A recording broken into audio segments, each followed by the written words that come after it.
Good day plant lovers. Ayan po, medyo maulang hapon na po sa atin. Ayan, ang tingin ko sa ano natin, sa windy. Ayan, sa ating weather update ay palapit na yung bagyo. Kaya sana maging maingat tayo guys. Ayan, mag-ingat po ang lahat. Ayan, secure nyo yung mga plants nyo. Ayan, hindi ko alam kung sana naman hindi na lumapit pa sa atin yung bagyo. Pero ang alam ko, ayan, medyo magdadala talaga yan ng maraming ulan. Ayan, nakikita ko sa Facebook yung mga ibang lugar talagang may mga landslide na. Tapos non-stop yung ulan, lumalaki na yung mga tubig sa ilog. Ayan, maging maingat tayong lahat guys. And i-update ko lang po kayo.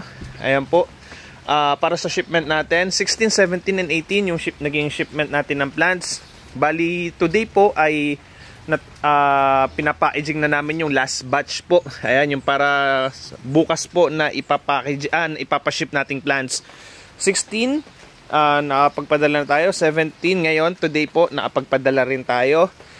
Yung waybill nyo po, kung wala pa kayo natatanggap na waybill ay may isa-send uli kami mamayang gabi.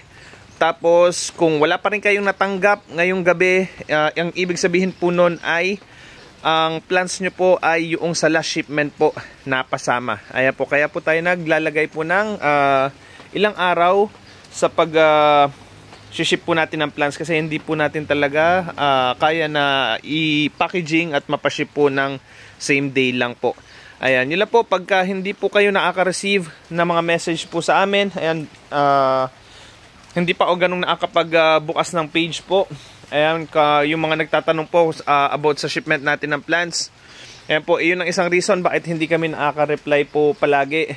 Lalo na po pagka nag-start na po kami ng ating pagpapa-aging po ng ating mga halaman. 16, 17, 18 ang naging shipment po natin. Kadalasan po by 15 po nag-start na kami magpa-aging. 15, 16, 17, ayan po yung ating pa-aging time. Kaya hindi na po kami ganong nakakapagbukas ng page sa mga nag-i-inquire din po. Ayan, after po ng ating shipment ng plants ay magsesend na rin po kami ng magsesend ng mga waybill nyo. Tapos sa mga nag-i-inquire, isa-isahin ko na po uli na ma-replyan po kayo. Ayan, bali nandito yung ating plants. Sarado na natin yan. Yung mga plants po na ipinapa-aging po natin ay tapos na nating i-uproot. Kaya nandito na yung mga plants po ninyo. Ibinabox na po natin. Ito po is para sa lahat ng mga natira na ano natin, na halaman. Ayan po, nandito na po yung last batch po. Mga naka balot na po yan. Ayan po, yung mga plants nung mga natira pa nating hindi pa napaship kanina. Ayan, magkakasama na po dyan. Isa-isa na natin yung ipinapa-aging po. Ayan, tulad nito. Ayan, nakalagay na natin dyan. Ayan yung permit nyo.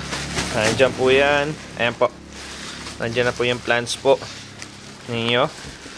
Ayan, ito napak na itong isang to. Tapos ayan po, ipapa-aging na rin po yung mga iba pa pong mga plants po. Bali, yan po, lahat ng plants natin, lahat ng mga pa-orders po natin ay na pinapa-aging na natin. Ayan po, marami-rami kaming napa-ship po kanina. Ayan, mamayang gabi po tayo mag-send ng inyong waybill po.